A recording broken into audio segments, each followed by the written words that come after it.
Shalom a todos, que o Eterno possa abençoar a vida de todos os nossos irmãos e irmãs que estão ouvindo este shiur. Mais uma vez estamos aqui para falarmos e comentarmos a respeito de alguns livros da Brit Hadashah.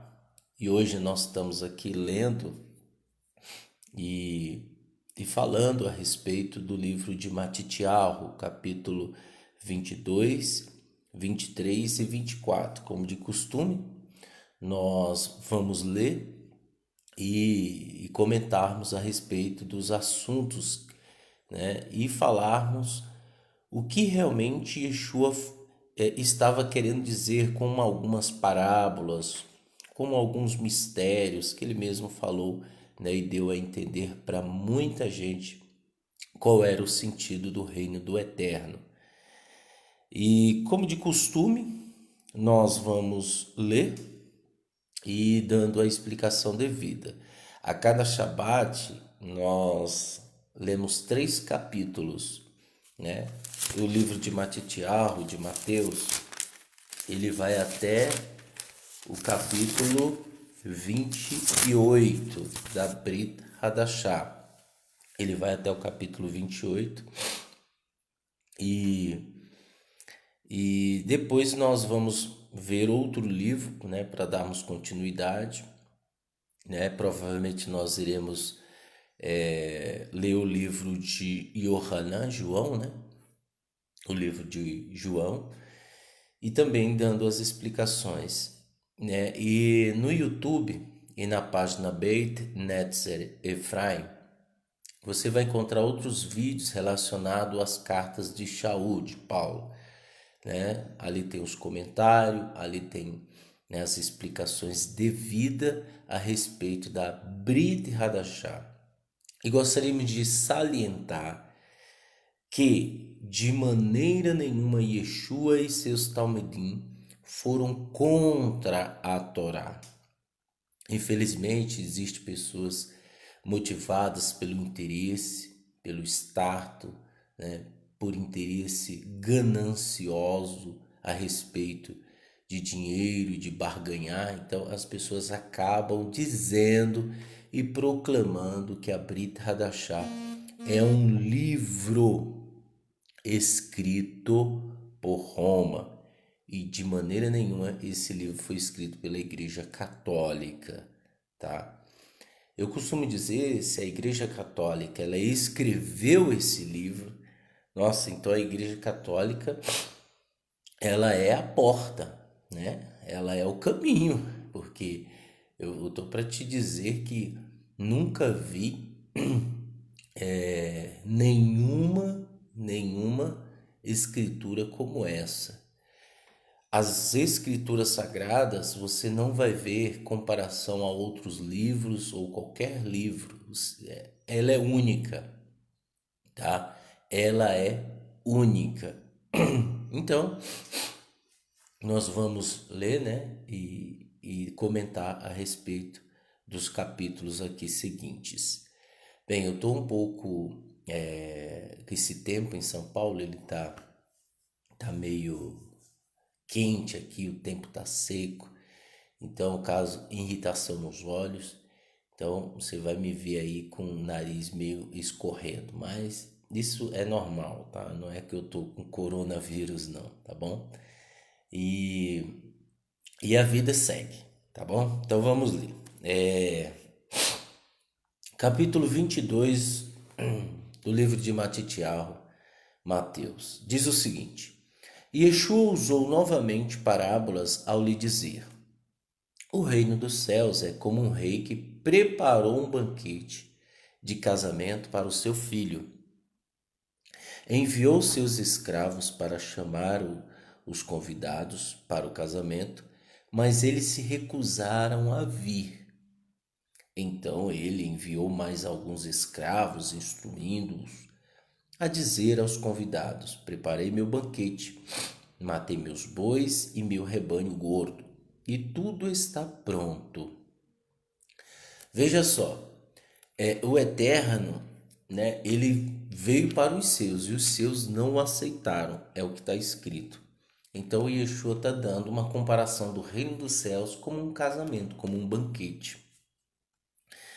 Matei meus bois, né? Como ele disse, versículo 5 ele continua, mas eles não estavam interessados e foram embora.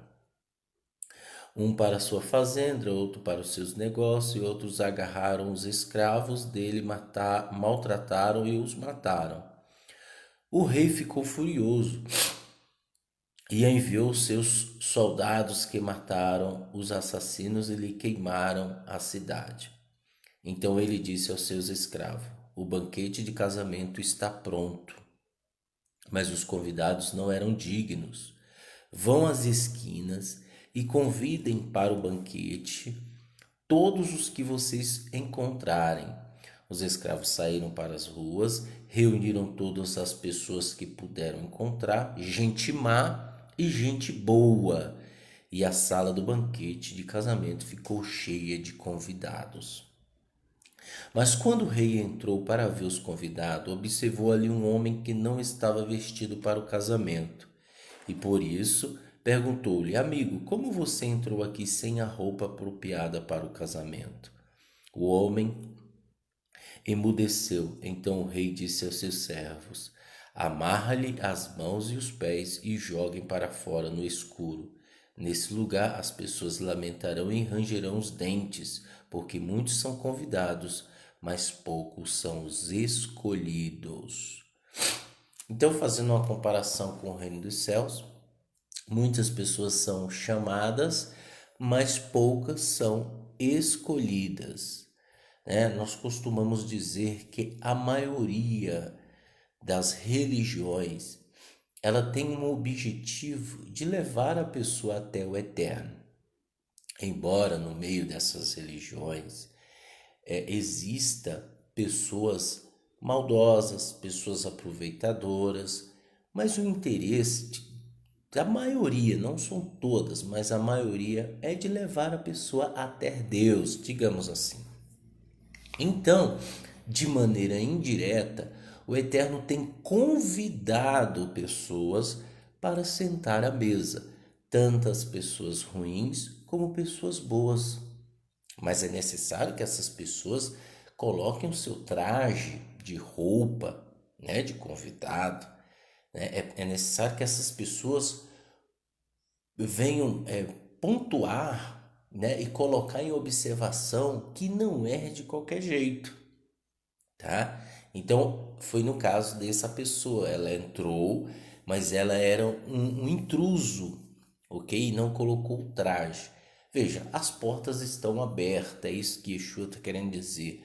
O reino do Eterno está aberto para qualquer um que queira se apossar dele, mas é necessário compromisso, é necessário dedicação, né? Muitos são chamados, né? As pessoas são chamadas a conhecer o reino do Eterno, mas poucos são escolhidos porque logo vem a fraqueza, o desânimo, não continuam, não ingressam nessa jornada e aí você não passa a ser um não escolhido.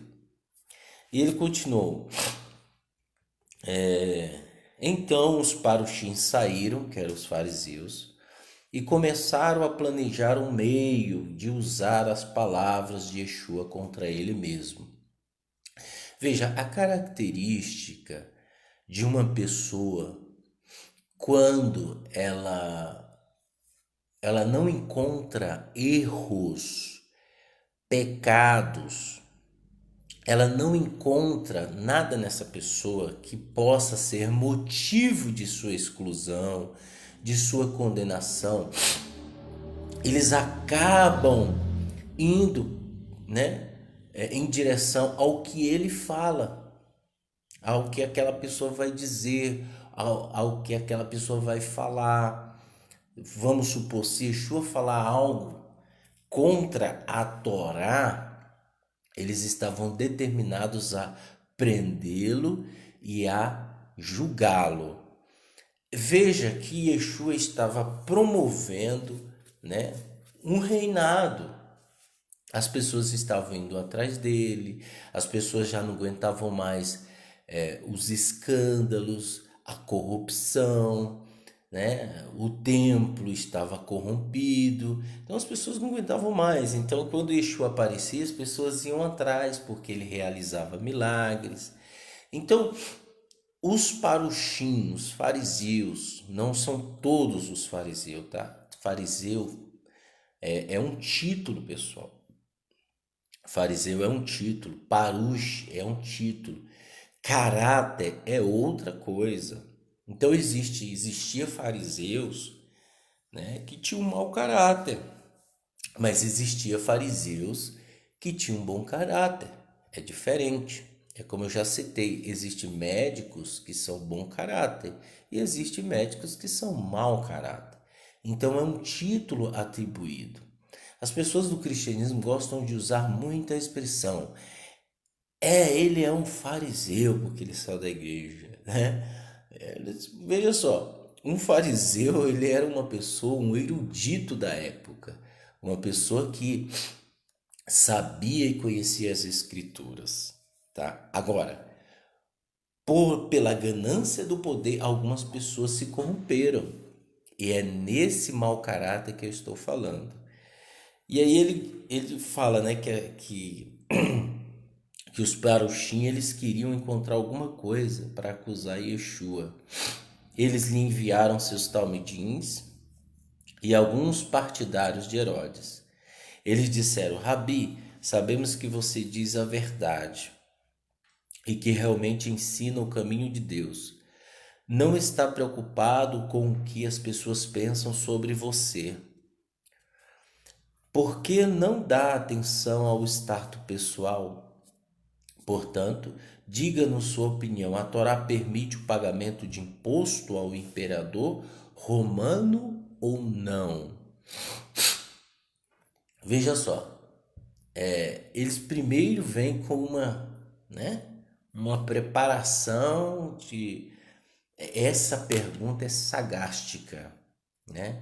Ela é capiciosa, essa pergunta. Então, existe muita gente que é um malfeitor, um mau caráter, que tem perguntas capciosas, ok? Então, essas pessoas que geralmente são assim é porque elas não querem verem nada crescer, elas não querem verem nada dar certo. São pessoas que lutam contra o bem, são pessoas que lutam contra a verdade. Então eles fizeram essa pergunta sobre imposto e Yeshua, porém, sabendo da má intenção deles, disse: Hipócritas, por que vocês estão tentando me enganar? Mostre-me a moeda usada para pagar imposto. Eles lhe mostraram um denário. E ele lhe perguntou: De quem é essa imagem e este nome? Do imperador, eles responderam. Yeshua lhe disse: Então deem ao imperador o que pertence ao imperador, e deem ao eterno o que pertence ao eterno. Ao ouvirem isso, eles ficaram admirados, deixaram-no e foram embora. Veja, eles queriam que eles dissessem: Não, o imperador se é vergonha, né? Na realidade, o imperador aqui, né? Ele era um único, ok? Uma pessoa que não vivia justamente de acordo com a palavra do Eterno. Então, eles sabendo disso, eles falaram: olha, ele vai falar que ele é isso, então aí a gente leva isso para o imperador manda prendê-lo. Só que Yeshua, sabendo da intenção deles, e Yeshua é justo, né? Ele disse: de quem é essa moeda? Quem foi o seu fabricante? Foi o imperador. Então dei o que do imperador que é do imperador. Porque todo governo tem que se manter, tá? E é necessário você pagar imposto, tá? Agora existe, né? Tá escrito que nós temos que se sujeitar às autoridades. Agora, e não se sujeitar ao que elas mandam fazer de errado, tá, gente? As autoridades estão aí, devemos respeitá-las, tá? Mas nós não devemos concordar com certas atitudes profanas, ok? Então nós devemos entender isso para que a gente possa compreender, tá? Naquele mesmo dia, alguns saduquim, né, vieram até ele. Eles são os que dizem não haver ressurreição. É um grupo. Havia o grupo dos fariseus, havia o grupo dos saduquim, né? Dos saduceus, fariseus e saduceus. Esse grupo não cria na ressurreição. Então lhe propuseram uma sheilá, né? Uma pergunta. Rabi, Moshe disse: se um homem morrer sem deixar filhos, seu irmão deve se casar com a viúva para preservar sua linhagem familiar.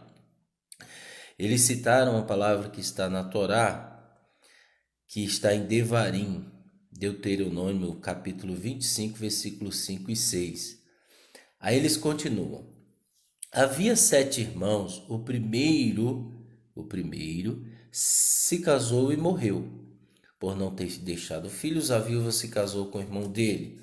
A mesma coisa aconteceu com o segundo irmão, com o terceiro e finalmente com todos os 7.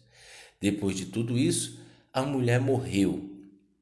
Portanto, quando os 7 ressuscitarem, né, veja que existe uma contradição. Eles querem, né, que Yeshua venha se contradizer. Aí ele fala: na ressurreição, ela será esposa de quem? Porque todos foram casados com ela, né? Na ressurreição, Yeshua lhe respondeu: vocês estão enganados, porque desconhecem o Tanar e o poder do Eterno. Pois na ressurreição, nem homens e nem mulheres se casarão. Em vez disso, eles serão como anjos no céu. E se os mortos se os mortos serão ressuscitados, vocês não leram que o Eterno lhe disse: eu sou Elohim de Abraão, de Isaac e de Jacó. Ele não é Elohim dos mortos, mas dos vivos. Então vamos entender isso. Na ressurreição, tá? Vai haver uma primeira ressurreição na época do reinado milenar, aonde Yeshua irá aparecer. Essa primeira ressurreição vai haver ímpios, tá? Vai haver ímpios que estarão reinando na terra, ou seja, estarão vivendo na terra, junto com os tzadik, os justos que Yeshua ressuscitar. Por quê? Porque está escrito que haverá 1000 anos de reinado milenar e durante esses 1000 anos Yeshua vai reinar com cetro de ferro. Então vejamos só, haverá pessoas ímpias, que irá reinar que irá viver durante esses 1000 anos.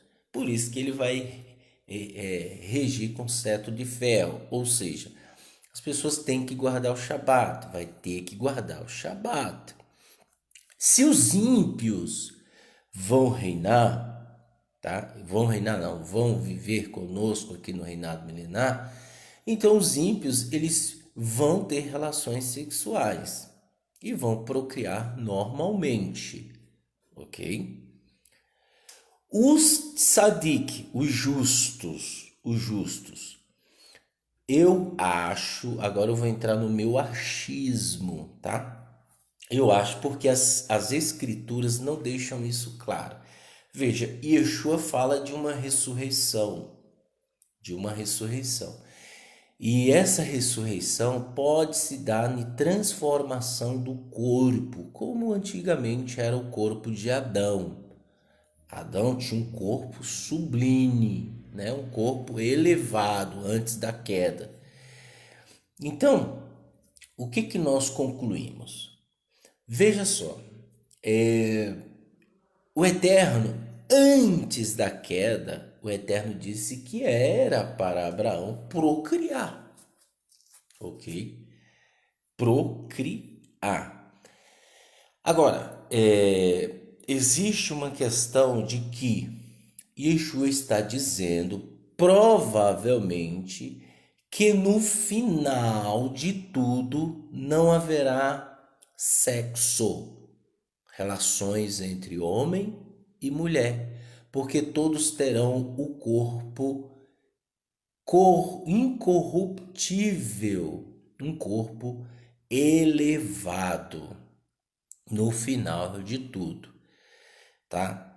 É meio complexo, porque não deixa margem para aquilo que realmente tem sentido, tá? Não deixa margem às escrituras, mas há suas especulações, ok? Então, possa ser que também os justos,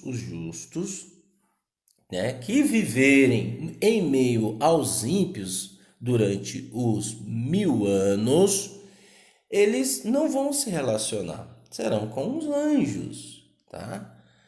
Mas eu acho isso meio estranho, embora possa acontecer, né? Por quê? Porque se os ímpios vão se relacionar, o justo, né, e não vão se relacionar, então tá meio esquisito isso. Então, provavelmente há essa expressão que eu estou te dizendo, e que Yeshua disse bem claro, e também há a última, né? A última, que quando o povo do Eterno viver de maneira sublime no final de tudo, tá bom? Não deixa margem. Essa questão aqui foi abordada por causa da ressurreição, tá bom? Mas a questão de deixar, né, a sua geração, como Moisés citou lá em Devarim capítulo 25, porque essa pergunta também foi capciosa, que os Tsaduquim fizeram a Yeshua, né? Se um casal, um morre, aí a mulher fica sozinha, ela tem que casar com o irmão e vai, na ressurreição, né? De quem ela será esposa? Dos 7? Né? Então, é meio capciosa essa pergunta. Então, eu deixei aí os dois parâmetros, tá? Nós não levantamos a bandeira, né, de afirmações se as escrituras não afirmam, mas existem as suas especulações, tá bom? É isso que nós deixamos aí bem claro. Continuando, quando a multidão, capítulo 22, versículo 33, quando a multidão ouviu como ele ensinava, ficou admirada, mas quando os parushim perceberam que ele silenciara os tseduquim, reuniram-se. E um deles, especialista na Torá, lhe propôs uma sheilá para enredá-lo.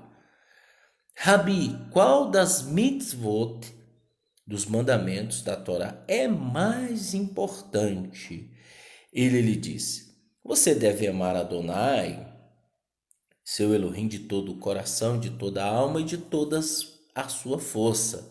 Este é o maior mitzvah e a mais importante, né? Ele lhe disse: você deve amar Adonai, né? E em seguida é semelhante a ela. Você deve amar o próximo como a si mesmo. Isso está escrito lá em Vaikra, Levítico capítulo 19, versículo 18.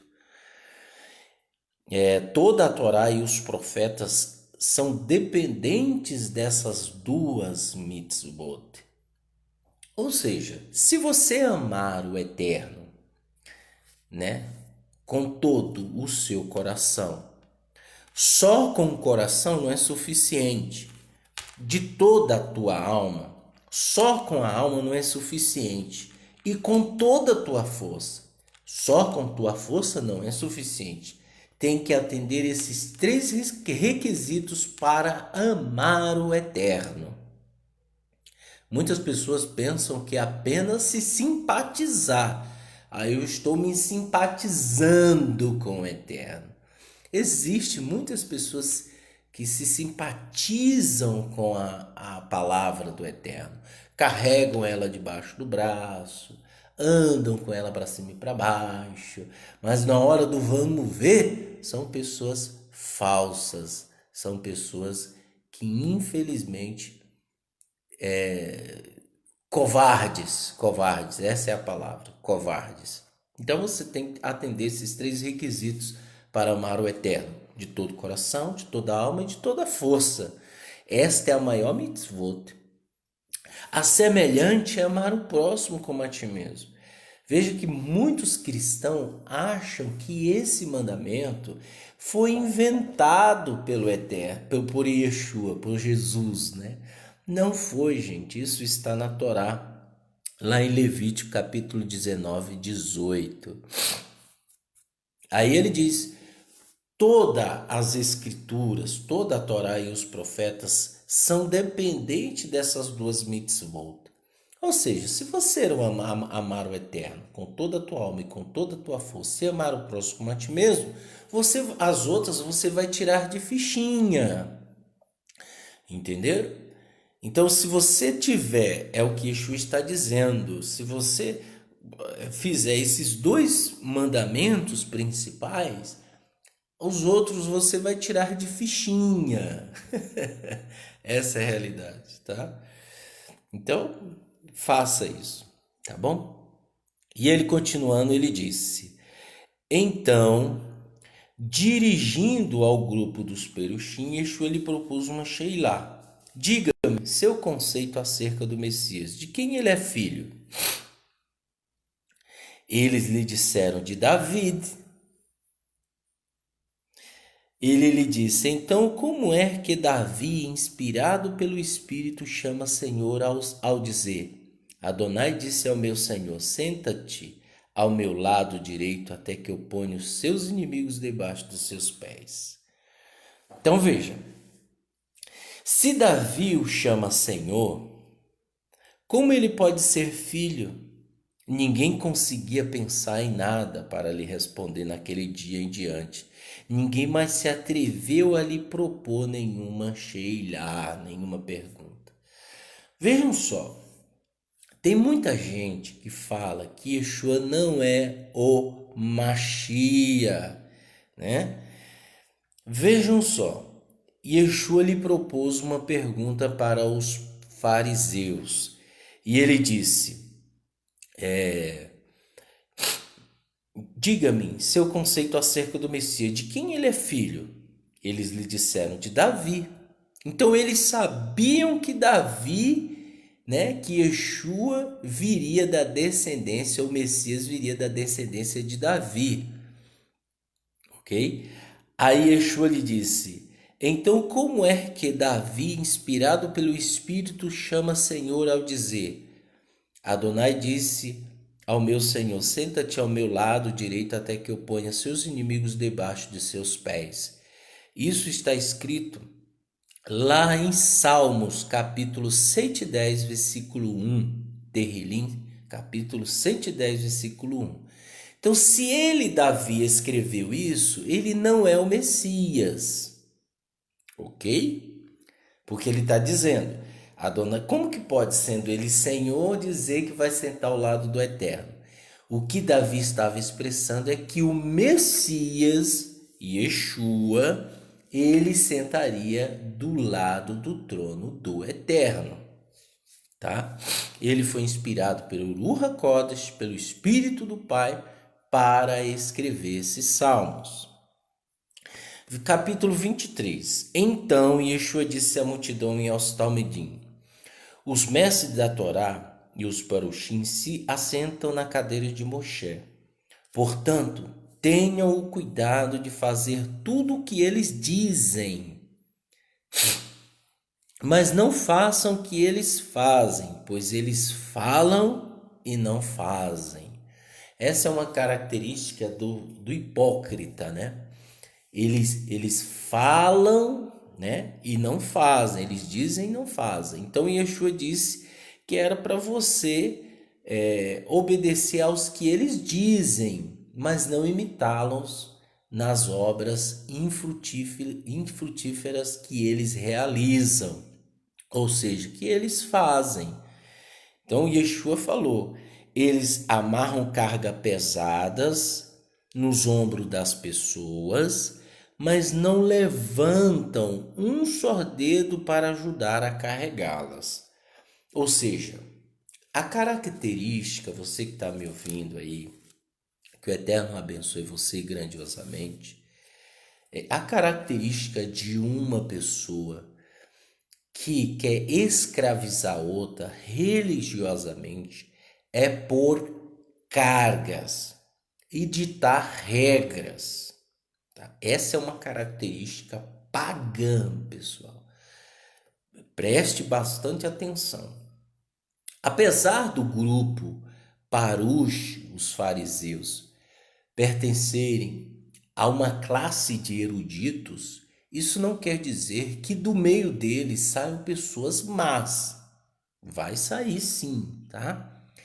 E é isso que Yeshua está querendo dizer, que eles colocavam carga pesada nas pessoas que frequentavam as suas sinagogas, as suas academias, né? Eles colocavam ritos, fábulas, um monte de coisa em cima dessas pessoas. Mas eles mesmos não moviam-os com o dedo. Então, a característica de uma pessoa religiosa é oprimir, é impor e obrigar. Quando você identificar isso, saia de onde você estiver. Se você está numa igreja, se você está num lugar, numa religião ou qualquer outra coisa, se você identificar do líder que ele está impondo algo sobre as pessoas, fuja, porque ali é mais uma armadilha. Cai fora. O judaísmo nazareno não impõe nada para ninguém. Não impõe e nunca vai impor. Ele ensina, conscientiza e orienta. Se a pessoa quiser, ela obedece. Se não, ela não obedece. Ela tem esse direito. Tá bom? Então isso deve ser bem explicado. Então Yeshua está alertando a respeito, né, de que eles colocavam cargas pesadas sobre as pessoas. Tudo o que fazem é para serem vistos pelos outros. Essa é uma característica do religioso. Tudo o que eles fazem é para serem vistos pelos outros, tá? Eles fazem tefilim bem largos e tzitziot compridos. Ou seja, tefilim é aquele negócio preto de couro com a caixinha que amarram no braço, que ali consta os mandamentos do Eterno. E o tzitziot é os que a João Ferreira de Almeida chamou da orla da verte. São aqueles fios brancos que todo judeu usa. Então eles fazem bem largos e tzitziot compridos, gostam dos lugares de honra nos banquetes e dos melhores lugares nas sinagogas, e sentem prazer em receber cumprimentos especiais nas praças e serem vistos e serem chamados de Rabi. Mas vocês não devem permitir, olha o que Yeshua está dizendo, que alguém do seu grupo seja chamado Rabi, porque existe apenas um Rabi. E vocês são irmãos uns dos outros. E não chame ninguém na terra de pai, porque vocês só têm um pai e ele está no céu. Veja, tem muita gente que fala assim: ah, Yeshua está dizendo que não é para chamar ninguém de rabino. Não, presta atenção. Esse conceito é idólatra, que Yeshua está dizendo. Tem muita gente que fica idolatrando o homem. Ah, esse é meu rabino, esse é meu pastor.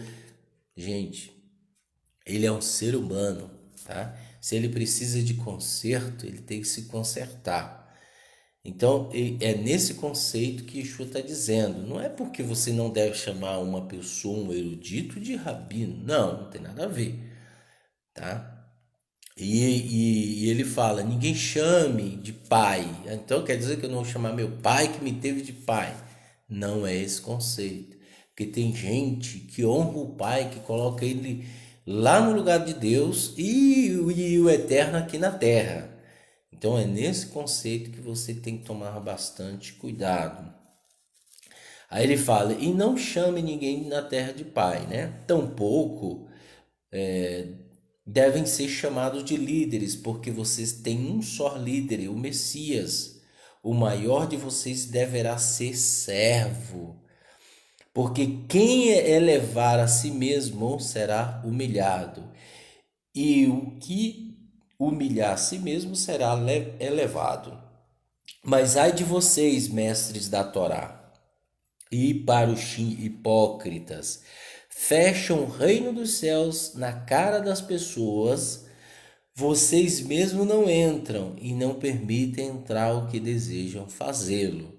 Ai de vocês, mestres da Torá e paroxim hipócritas, percorrem terra e mar para fazer um prosélito, e quando consegue, o torna 2 vezes mais apto ao Guerrinom que vocês.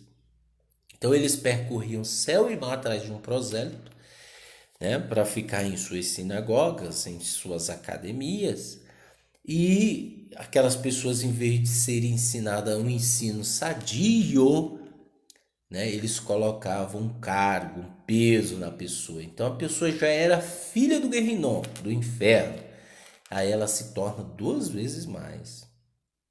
Ai de vocês, guias cegos, pois dizem: se alguém jurar pelo templo, não está preso pelo julgamento, mas se alguém jurar pelo outro ouro do templo, está obrigado pelo juramento. Cego tolos! Quem é mais importante, o ouro ou o templo que torna santo o ouro? Vocês também dizem: se alguém jurar pelo altar, não está preso pelo julgamento, mas se alguém jurar pela oferta que está sobre o altar, está obrigado pelo julgamento. Então, eram coisas que eles ensinavam que não tinham sentido e que as pessoas caíam. Cegos, quem é mais importante, o sacrifício ou o altar que torna santo o sacrifício?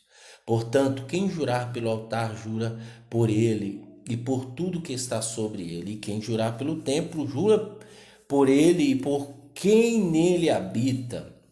E quem jurar pelo céu, jura pelo trono do Eterno e por quem nele se assenta. Ai de vocês, mestres da Torá e paroxim hipócritas, dão o dízimo da hortelã, do edro, do cominho, mas têm negligenciado a questão mais importante da Torá, que é justiça, misericórdia e fidelidade. Eles têm negligenciado isso, né? O que adianta dar o dízimo do coentro, do edro e do cominho? Uma outra coisa, pessoal, que a gente tem que entender aqui é que não existe dízimo de dinheiro, pessoal. Tá? O que as igrejas fazem, né? Traga o seu dízimo, a 10ª parte. Na realidade, o que eles estão, né, convertendo isso de maneira errônea, tá? O que existe é tzedakah, é uma ajuda para, né, determinado local, principalmente para pessoas que estão precisando de ajuda. Nós estamos enfrentando essa epidemia aí, tem muita gente precisando de ajuda. Então, é necessário nós ajudarmos essas pessoas fazendo tzedakah. Só que as igrejas mudam e dizem que é o dízimo, usam versículos isolados para dizer que é o dízimo, e as pessoas leigas vão lá e devolvem a 10ª parte do seu salário e dá na igreja. Tá? É mais beneficiado quem pega uma parte do seu salário e ajuda alguém do que dá na igreja. Desculpa, mas essa é a expressão. Aí você vai dizer: mas a igreja ajuda as pessoas. Mas o pastor tem um carro zero, né? Tem uma casa própria, paga aluguel com sustento. E aí? Né? Já que é para ajudar o próximo, não é para ajudar o pastor. O pastor, ele tem que ser ajudado, mas ele não pode se enriquecer, né? E hoje o que nós temos aí são pastores ricos, milionários, tá? Então isso é errado. Aí ele continua: estas são as coisas para as quais vocês devem dar atenção, sem negligenciar as outras. Guias cegos, como um mosquito, enquanto engole um camelo, né? Ai de vocês, mestres da Torá e parushim hipócritas, limpam o exterior do copo, do prato, mas no interior estão cheios de roubo e comodismo. Tá vendo? Eles limpam o exterior. Então, uma das características, outra coisa, pessoal, para você identificar um religioso hipócrita, né? Um líder sem vergonha, safado, pilantra, essa é a verdade, tá?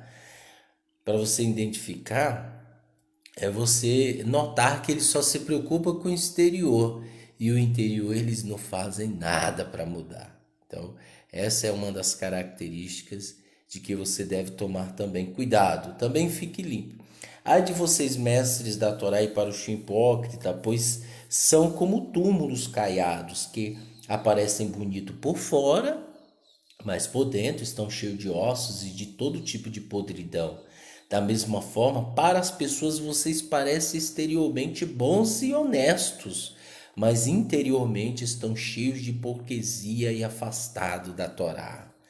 Então existe muita gente que deixa a barba crescer, coloca chapéu preto, porque a moda hoje agora é ser judeu, pessoal.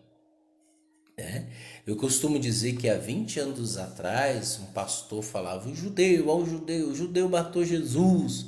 A gente ouvia muito essa expressão. Hoje a igreja está virando judaísmo, né? Por quê?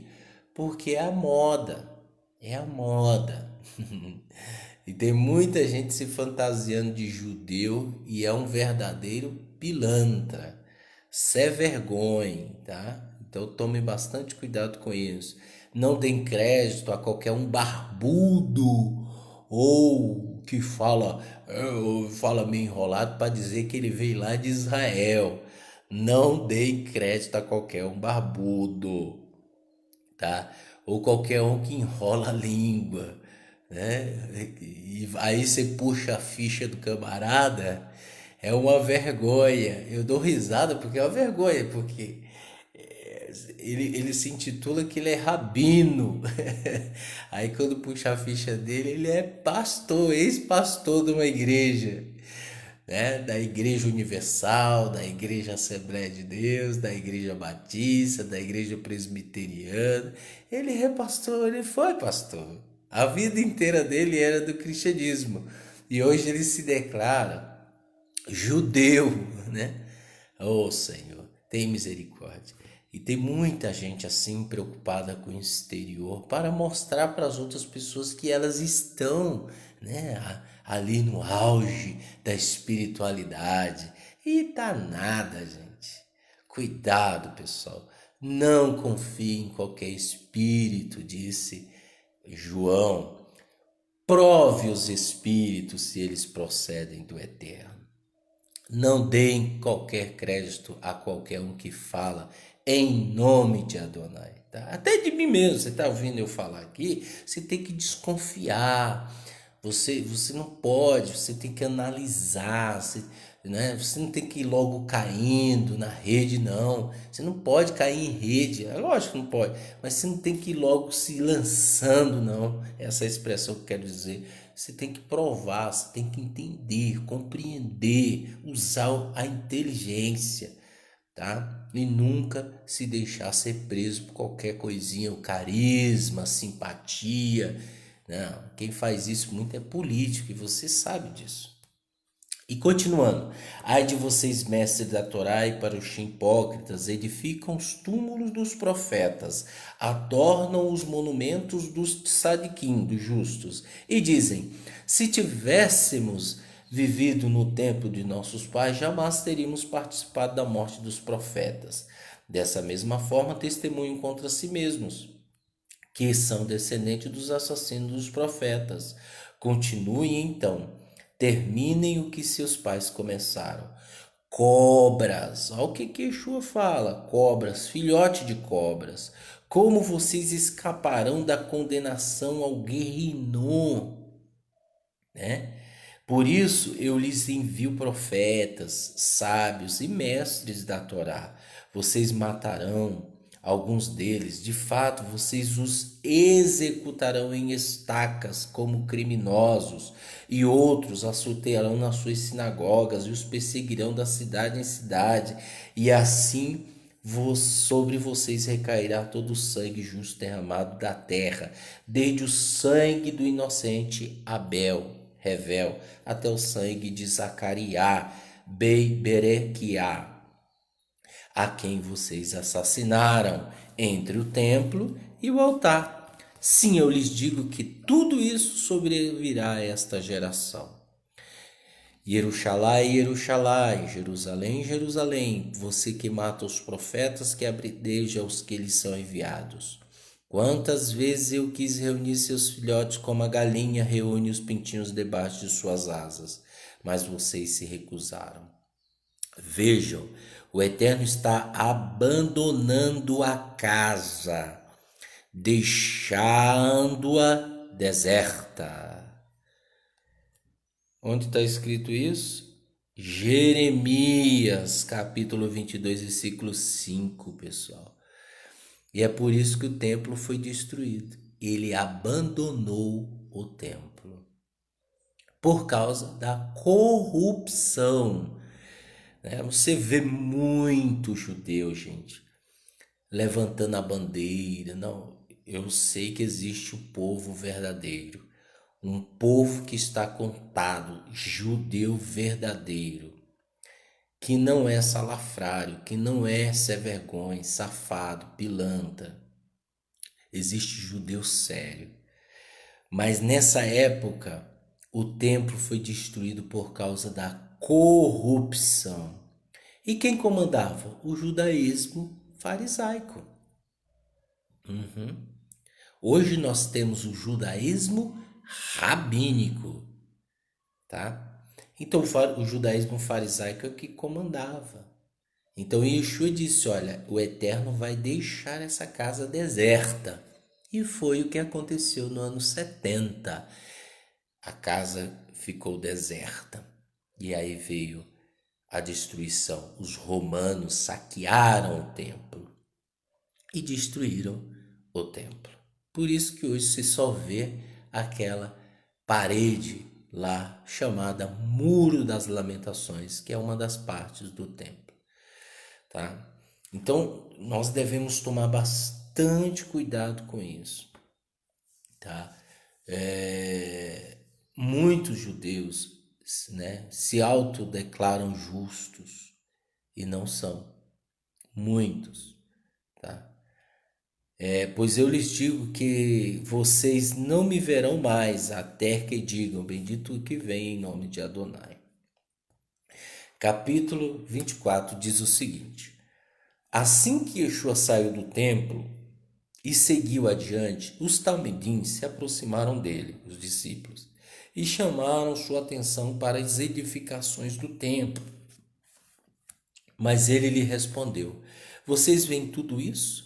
Eu lhes digo que eles serão totalmente destruídos, nem uma pedra ficará de pé. Então, os talmidinos disseram: olha o templo bonito, olha que pedras maravilhosas. E Yeshua afirmou para eles que não ficaria nada de pé. Quando ele estava sentado no Monte das Oliveiras, os talmidim dirigiram-se a ele. Eles ficaram curiosos, né? Porque ia acontecer aquilo quando? Diga-nos, perguntaram, quando acontecerão essas coisas e qual será o sinal da sua vinda e de que o Olam Hazé está terminando? De que o mundo inferior, que é o Olam Hazé, esse mundo que nós vivemos, está terminando. E Yeshua respondeu: cuidado, Não deixe ninguém os enganar. Então há sim, pessoal, essa possibilidade de alguém enganar vocês. Porque muitos virão em meu nome, dizendo sou o Messias, e desviarão a muitos. Vocês ouvirão rumores de guerras por perto e notícias de guerras distante. Cuidado para não se amedrontarem. Não fiquem com medo. Tais coisas devem acontecer, mas o fim ainda está por vir. Porque povos lutarão uns contra os outros, nações lutarão umas contra as outras, haverá fomes e terremoto em várias partes do mundo. Tudo isso, entretanto, é o princípio da dor e de parto. Nesse tempo vocês serão presos, punidos e condenados à morte, e todos os povos o odiarão por minha causa. Nesse tempo, muitos serão enlaçados pela traição e odiarão uns aos outros. Nesse tempo, muitos falsos profetas enganarão muitas pessoas e o amor de muitos se esfriará por causa da crescente distanciamento da Torá. Mas quem suportar até o fim será libertado. E essas boas novas a respeito do reino serão anunciadas em todo o mundo como testemunho a todos os goim, todas as nações. E então virá o fim. Ou seja, todo mundo tem que saber. Por isso que a gente fala que a igreja evangélica, a igreja católica, as religiões, elas, num determinado momento, elas têm a intenção de levar a pessoa até o eterno. Então, de forma indireta, as religiões estão anunciando Yeshua, tá? Tá bom, gente? Só para deixar isso claro para vocês. Então, quando vier a abominação devastadora, predita pelo profeta Daniel no lugar sagrado, quem ele está falando? Ele está falando do antimachia, do anticristo que muitos falam aí, né? Então, o que que acontece? Nós estamos vivendo numa época, fazer entre parênteses, nós estamos vivendo numa época em que há uma preparação para um governo mundial, tá? Essas especulações vêm de décadas, tá? E isso já está ficando muito forte, isso está ocorrendo, né? E esse reino mundial, ele tem um líder mundial. E esse líder é chamado de Antimachia, que virá. Os judeus, né, por obra do destino, eles estão cegos para não entenderem que Yeshua é o Machia. Isso está escrito, tá? Então, quando esse homem chegar, ele destruirá aquela mesquita, reerguerá o terceiro templo com a ajuda dos judeus, do judaísmo rabínico. E os judeus hoje vão dizer que ele é o Mashiach, ok? E ele vai se sentar, por isso que ele é chamado de abominação devastadora, predita por Daniel, o profeta Daniel, no lugar sagrado. Ali é um lugar sagrado, pessoal. Aquela mesquita foi justamente onde Abraão sacrificou, né, levou Isaac, seu filho, para o sacrifício. Então, Yaakov diz que ali é a porta do céu, do Olam Rabá. Então ele vai erguer o templo e vai estabelecer um trono. E ele vai se sentar. E os judeus, eles vão crer que ele é o Messias. E vão dizer: o Messias chegou, o Messias chegou, o Messias chegou, fazer festas, banquetes. E este homem ele vai ter 3 anos e meio de alegria, paz, felicidade. Vai dar condições para todo mundo, as pessoas terão convênio, as pessoas terão trabalho, as pessoas terão do bom e do melhor durante 3 anos e meio. Mas ele é o próprio mal. Nele não existe alma humana.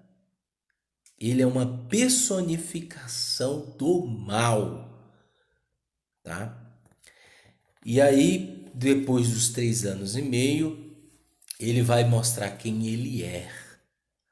E durante mais 3 anos e meio, ele vai perseguir o povo eleito. Ele vai perseguir junto com o seu exército, junto com os seus governadores, presidentes, né? Com a Organização Mundial. Então eles vão perseguir os judeus e os judeus vão implorar para o Eterno, dizendo que foram enganados. Isso é o que está escrito, pessoal.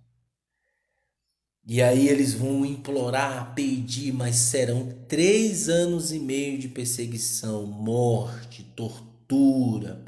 O negócio vai ser feio. E aí, quando completarem os 3 anos e meio, dando assim 7 anos, né, total do Antimachia, aparecerá no céu o sinal do Filho do Homem, com poder e toda glória, gente. E aí ele descerá como ele foi levado e pisará no Monte das Oliveiras. Então, é só para você entender que Yeshua disse isso. Tem mais assunto sobre isso? Numa hora oportuna a gente fala mais sobre isso. Mas dando continuidade aqui. Aí por isso que ele abriu aqui um entre parênteses que o leitor entenda a alusão.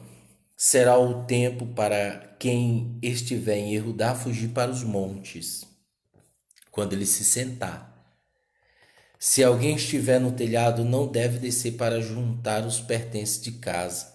Se alguém estiver no campo, não volte para pegar o casaco. Que tempo terrível será para as grávidas e as lactantes. Orem para que a fuga de vocês não aconteça no inverno e nem no Shabat.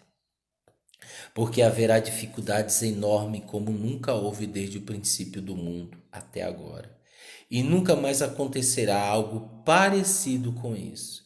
De fato, se a duração desse período não tivesse sido limitada, ninguém sobreviveria. Mas por causa dos escolhidos, sua duração será limitada. Nesse tempo, se alguém lhe disser, vem aqui está o Messias, ou ali está ele, não creio, porque aparecerão falsos messias e falsos profetas realizando grandes milagres, coisas extraordinárias, para enganar até mesmo os eleitos, se fosse possível. Se fosse possível. Eu os avisei antecipadamente. Então, se pessoas lhe disserem, ouçam, ele está no deserto, não vão. Ou vejam, ele está escondido em uma sala secreta, não acreditem. Pois quando o Filho do Homem vier, será como um relâmpago que sai do leste e se estende até o horizonte a oeste. Onde houver um cadáver, aí se ajuntarão os abutres.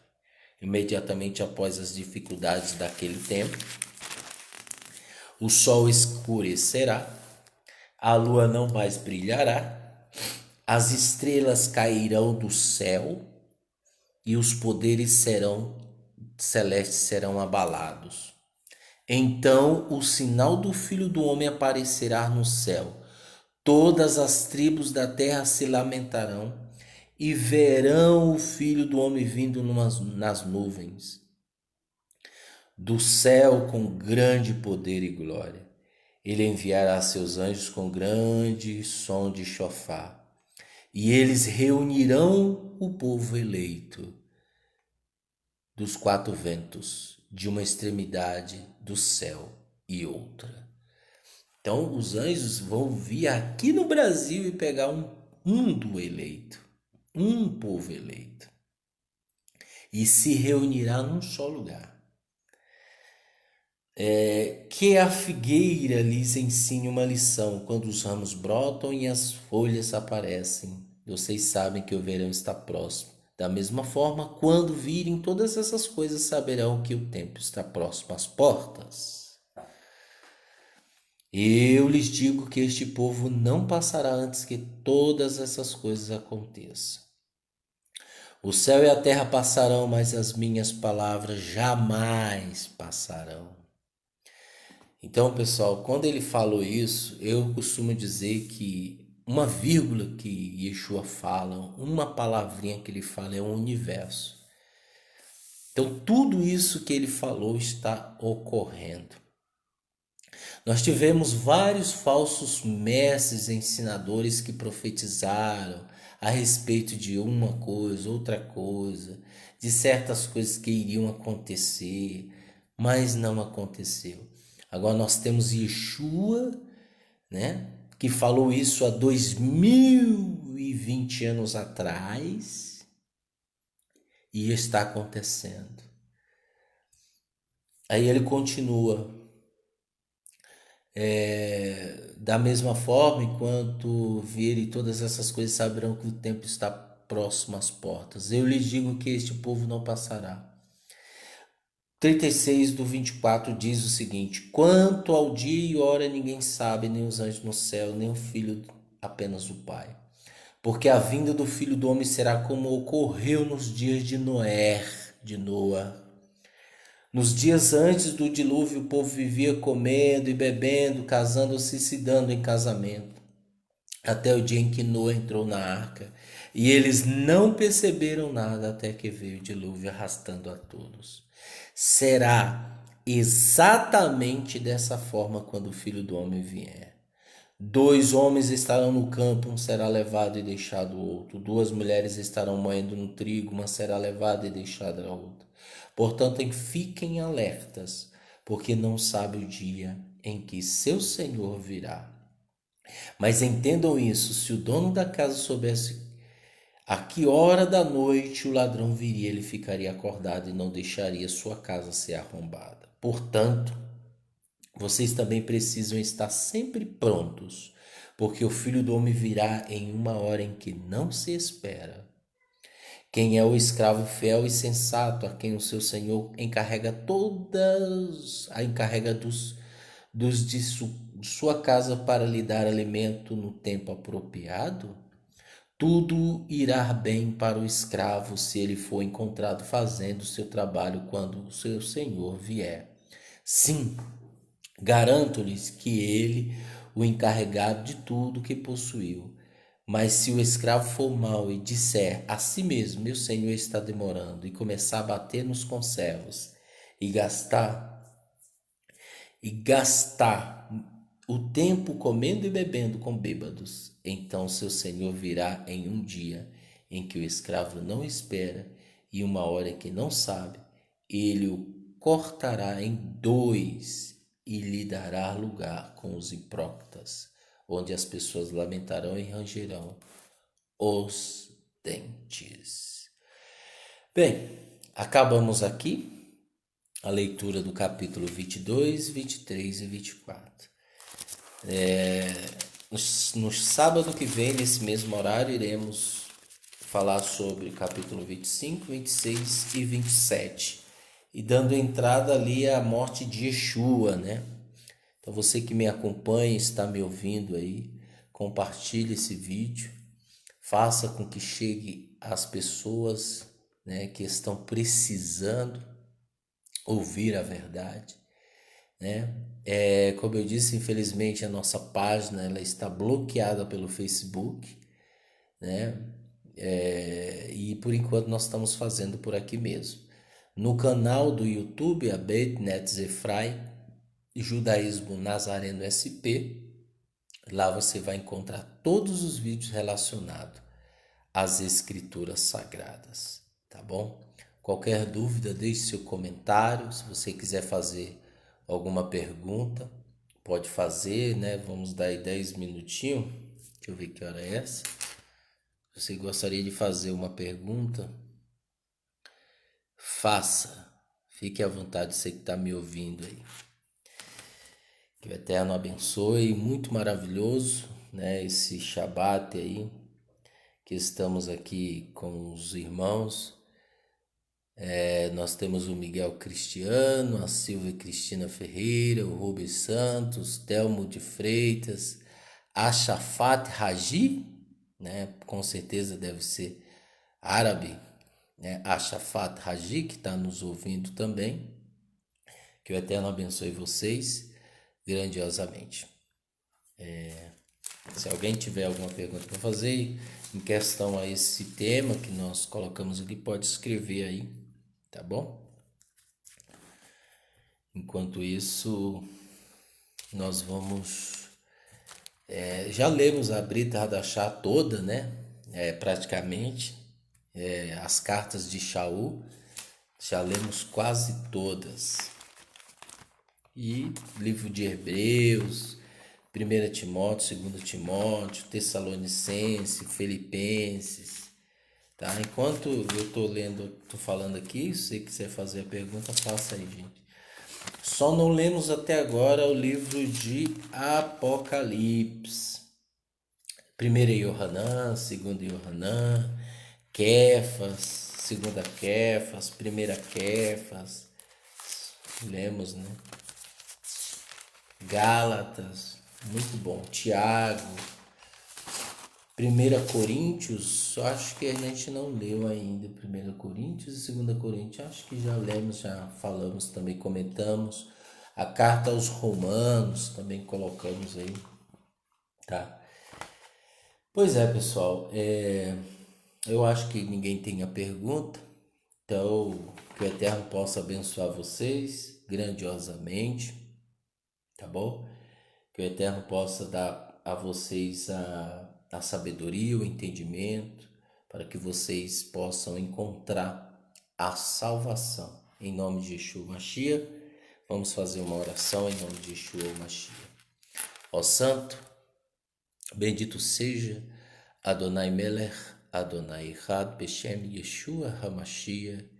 Te pedimos, ó Santo de Israel, que o Senhor abençoe este povo que está ouvindo este shiur, esta mensagem, esse estudo, e aquelas pessoas que também se encontram enfermas. Eu te peço que o Senhor possa curá-las, que o Senhor possa salvá-las, que o Senhor possa regenerá-las, que o Senhor possa dar a salvação, que o Senhor possa dar a saúde, que o Senhor possa libertar essa pessoa dos shedim, dos demônios, né? Que ela possa estar livre de todo mal.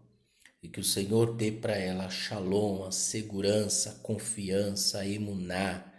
Aumenta a emuná de cada um que está ouvindo. Abençoe essa pessoa e proteja ela contra as enfermidades que assolam a humanidade. É o que nós te pedimos, ó Santo de Israel, e que a Kadosh Baruch Hu esteja contigo, em nome de Yeshua Mashiach. Amém.